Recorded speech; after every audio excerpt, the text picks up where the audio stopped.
Hey, what's up everyone? Lord Ryujin here bringing you another YouTube video. And I never thought that I would get behind Microsoft as much as I have been recently. I mean, not only did they have a stellar presentation at E3 this year, but Phil Spencer has actually recently come out and stated what I've always thought was kind of, duh, that he believes that CEOs of companies that are in charge of gaming and all that stuff, that they should be gamers.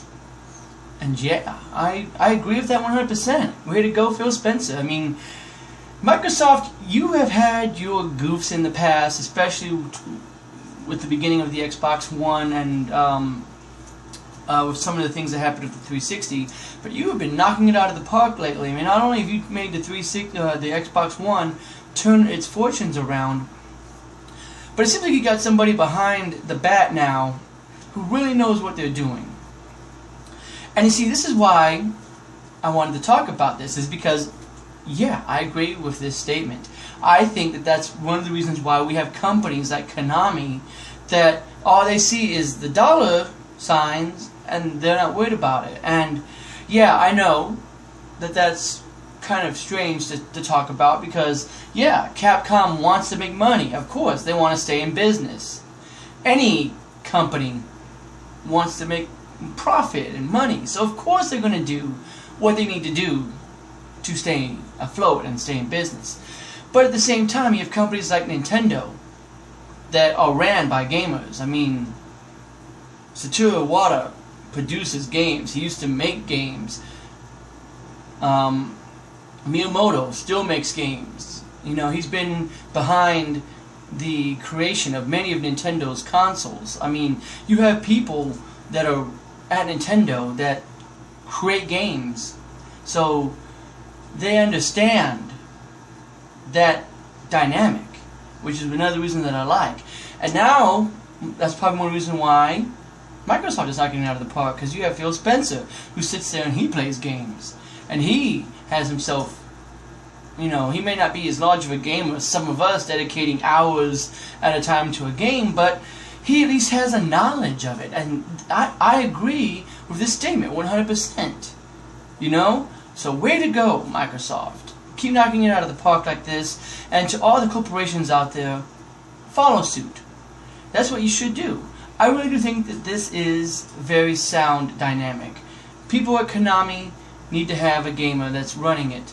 So that way, it makes the most sense. That way you're not taking beloved franchises that people are practically knocking down the door to get, like the whole Silent Hills thing, and pushing it to the side and going, we don't know what you're talking about.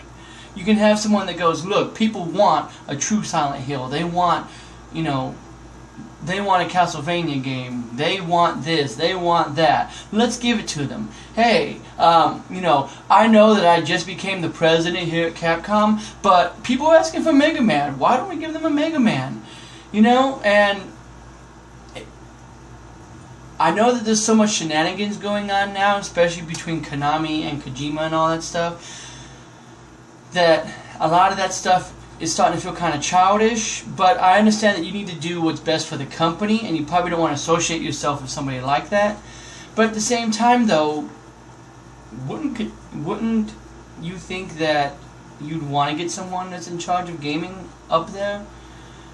I mean, it just makes the most sense. That way you have somebody that doesn't have this twisted perception of, yeah, let's do mobile gaming because that's where the money is. Yeah, let's do this where the money is. Let's ignore these IPs that we have. Let's just worry about getting that money in. And let's completely betray the people that made us who we are. So, yeah. Not much to say on it. Kind of a short video this time around, guys. Make sure that you share your thoughts on what you think about this. Do you think that companies should have CEOs that are gamers? Because I do. I think it makes the most sense. I mean, it's one of the reasons why Nintendo, I believe, does as well as they do, because they keep their first parties close to them and make sure that they focus that the platform is a gaming platform first. And if you don't believe me, Microsoft is the answer. You had a guy in charge that probably didn't play games, didn't understand it, and you had what they showed off 2 years ago with the Xbox One, and now you have somebody like Phil Spencer in knocking it out of the park because they're making it about games again. And to me, that is the bottom line. That's the reason why I think we need to get somebody in there in all of these companies that's a gamer. Because then they can turn around and they go, look, Capcom, seriously, we have a ton of these original IPs that we're just sitting on. Let's use them. You know? Same thing with Konami and anybody that has really been under scrutiny a lot lately for sort of abandoning their fans. Because at the end of the day, the gamers are the ones that keep you afloat. You have to consider that.